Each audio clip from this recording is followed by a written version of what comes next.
This is Juhu Chowpatty. You can see what has happened to the Juhu Chowpatty. You go 2-3 kilometers from this side.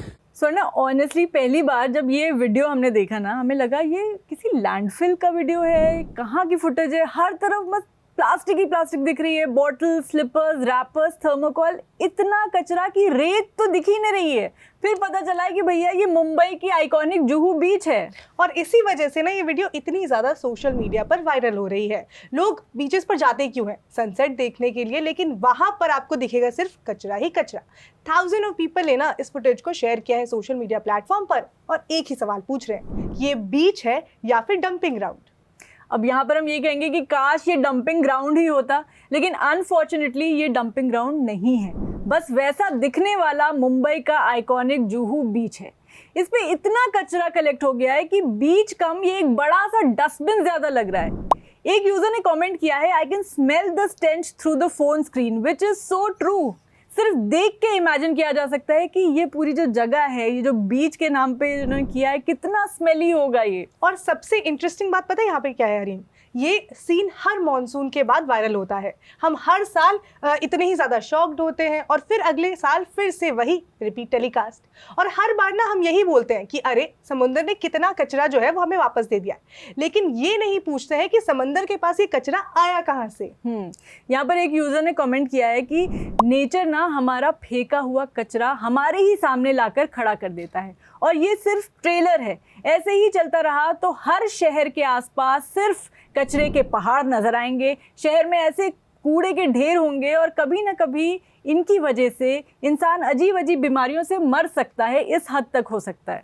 एक user ने ना एक बहुत ही logical comment भी किया हरीम कि इस मेस का कोई सोल्यूशन क्यों नहीं मिल पा रहा है। शायद इसलिए क्योंकि यहाँ पर जो एडमिनिस्ट्रेशन है उनका लैक ऑफ विल पावर है, मतलब वो सोल्यूशन निकालना ही नहीं चाहते, इसी वजह से तो ये सोल्यूशन निकल ही नहीं पा रहा है। नियत में ही कुछ कमी है। करेक्ट, क्योंकि ऐसी चीज़ों का लॉन्ग टर्म इम्पैक्ट होता है। तो आज क्यों सफाई करवाएं? जैसे चल रहा है चलने दें, क्यों इतना लोड उठाएं रैंडम बीचेस की सफाई का? और मैं ना इस तरह की बातें सोचते हैं और बाद में ब्लेम गेम खेलते रहते हैं कि मेरे टेन्योर में था, तुम्हारे टेन्योर में था, मेरे में नहीं था, एटसेट्रा। हमें समझना होगा कि समंदर कोई प्लास्टिक जनरेटिंग फैक्ट्री नहीं है कि अपने आप वो प्लास्टिक जनरेट कर रही है। ये कचरा हमने ही समंदर तक अपने ही इन हाथों से पहुंचाया है। तो चलिए ना पहले इसका स्केल क्या है हरीम वो भी समझ लेते हैं। तो इंडिया में ना हर दिन लगभग 1.7 से 1.8 lakh ton municipal solid waste जो है वो जनरेट करता है। मतलब कि अगर इंडिया के एक दिन का कचरा एक जगह पर इकट्ठा किया जाए तो मुझे तो लगता है कि उसी से एक माउंटेन बन जाएगा, और ये सिर्फ एक दिन की बात कर रहे हैं हम यहाँ पर। तो मतलब अगर साल भर की बात करें तो साल भर में ये कचरा 6 से 7 करोड़ टन के बीच पहुंच जाता है। So imagine the pressure on cities. और फिर हम सोचते हैं कि अरे स्वच्छ भारत सेल्फी एक खींच लेते हैं, इंस्टाग्राम पे डाल देते हैं, प्रॉब्लम सॉल्व हो जाएगी। नहीं भैया, ऐसे नहीं होगी प्रॉब्लम सॉल्व। और अब ना हम इंडिया की तो हमने बात कर ली, अब हम थोड़ा महाराष्ट्र की भी बात कर लेते हैं। तो सीएजी की 2025 की जो रिपोर्ट आई थी उसके हिसाब से 2021-22 में ना महाराष्ट्र ने 11.8 मिलियन टन यानी कि 118 lakh metric ton municipal waste generate किया था। अब एक सवाल जो है वो यहाँ पर ये आता है कि घर से उठाने के बाद इन कचरा का होता क्या? हमने ये तो देख लिया कि इतना कचरा जनरेट हुआ, इतना कचरा एक दिन में जो है वो जनरेट किया गया, लेकिन हरीम उसके बाद इन कचरे का होता क्या है? हाँ, तो सर ना बेसिकली आइडियली जो है वो हर कचरा रिसाइकलिंग, कंपोस्टिंग या प्रोसेसिंग प्लांट तक जाना चाहिए, लेकिन जो रियलिटी है वो इतनी सिंपल है नहीं। सीएजी की 2025 ऑडिट रिपोर्ट के मुताबिक 2021-22 में महाराष्ट्र का 41% म्युनिसिपल वेस्ट कलेक्ट ही नहीं हुआ। सोचो, हर 100 किलो कचरे में से 41 किलो जो कचरा है वो सिस्टम उठा ही नहीं पाया। मतलब इतना सारा कचरा सड़कों, खुले प्लॉट्स और नालों के आसपास ही रह गया।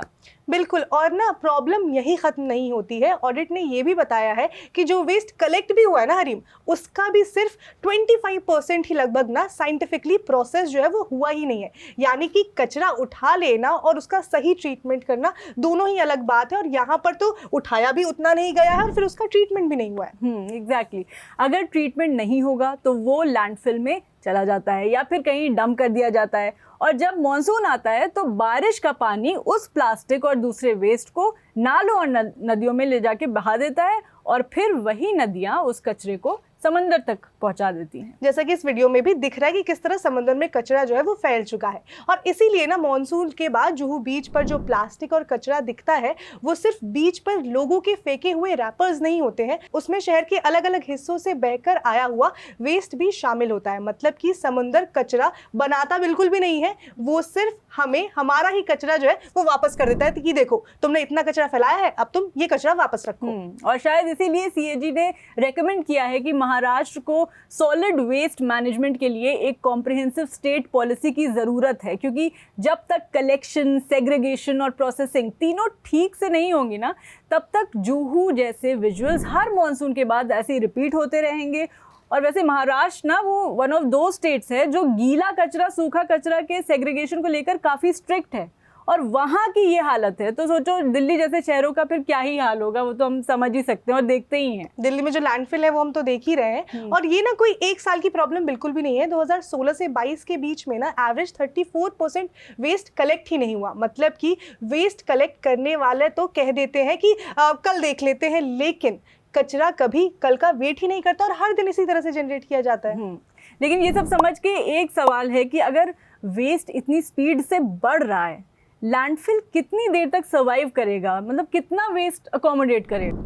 तो महाराष्ट्र ना अकेला इंडिया का टोटल म्युनिसिपल वेस्ट का लगभग 15% जो है वो कंट्रीब्यूट करता है और हर दिन अराउंड 25,000 टन वेस्ट जो है वो जनरेट करता है।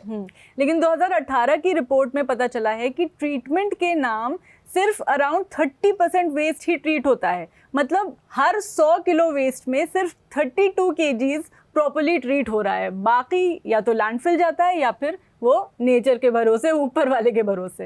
लेकिन एक ऑनेस्ट सवाल, इसमें सिर्फ गवर्नमेंट रिस्पॉन्सिबल है क्या हरीम? मतलब मेरे अंदर ये सवाल आ रहा है, मुझे तो लगता है बिल्कुल भी नहीं। गवर्नमेंट की रिस्पॉन्सिबिलिटी डेफिनेटली है, वो है कलेक्शन में, प्रोसेसिंग में, लेकिन बेसिकली पब्लिक की भी रिस्पॉन्सिबिलिटी यहाँ पर बहुत ज़्यादा इंपॉर्टेंट हो जाती है कि वो कम कचरा जनरेट करे, कचरे को सही ढंग से सेग्रीगेट करे और पब्लिक प्लेसेस को डस्टबिन ना समझे, जो हम देख रहे हैं कि आसपास लोग इसी तरह से करते हैं कि कुछ भी खाया और सीधे फेंक दिया। सही बात है, क्योंकि बीच ना वो एक पिकनिक स्पॉट है, आपका पर्सनल डस्टबिन नहीं है। और एक्सपर्ट्स भी कहते हैं कि सोल्यूशन सिर्फ बीच क्लीनिंग ड्राइव्स तक नहीं है, उसके लिए बहुत और कुछ करने की ज़रूरत है। बिल्कुल, सोर्स सेग्रीगेशन, वेट और ड्राई वेस्ट अलग करना, रिसाइकलिंग को बढ़ाना, सिंगल यूज प्लास्टिक को कम करना और साइंटिफिक वेस्ट मैनेजमेंट बहुत ज़्यादा इंपॉर्टेंट हो जाता है और इन सब पे बहुत ज़्यादा ध्यान देने की ज़रूरत है। और इसके अलावा अकाउंटेबिलिटी भी बहुत ज़रूरी है।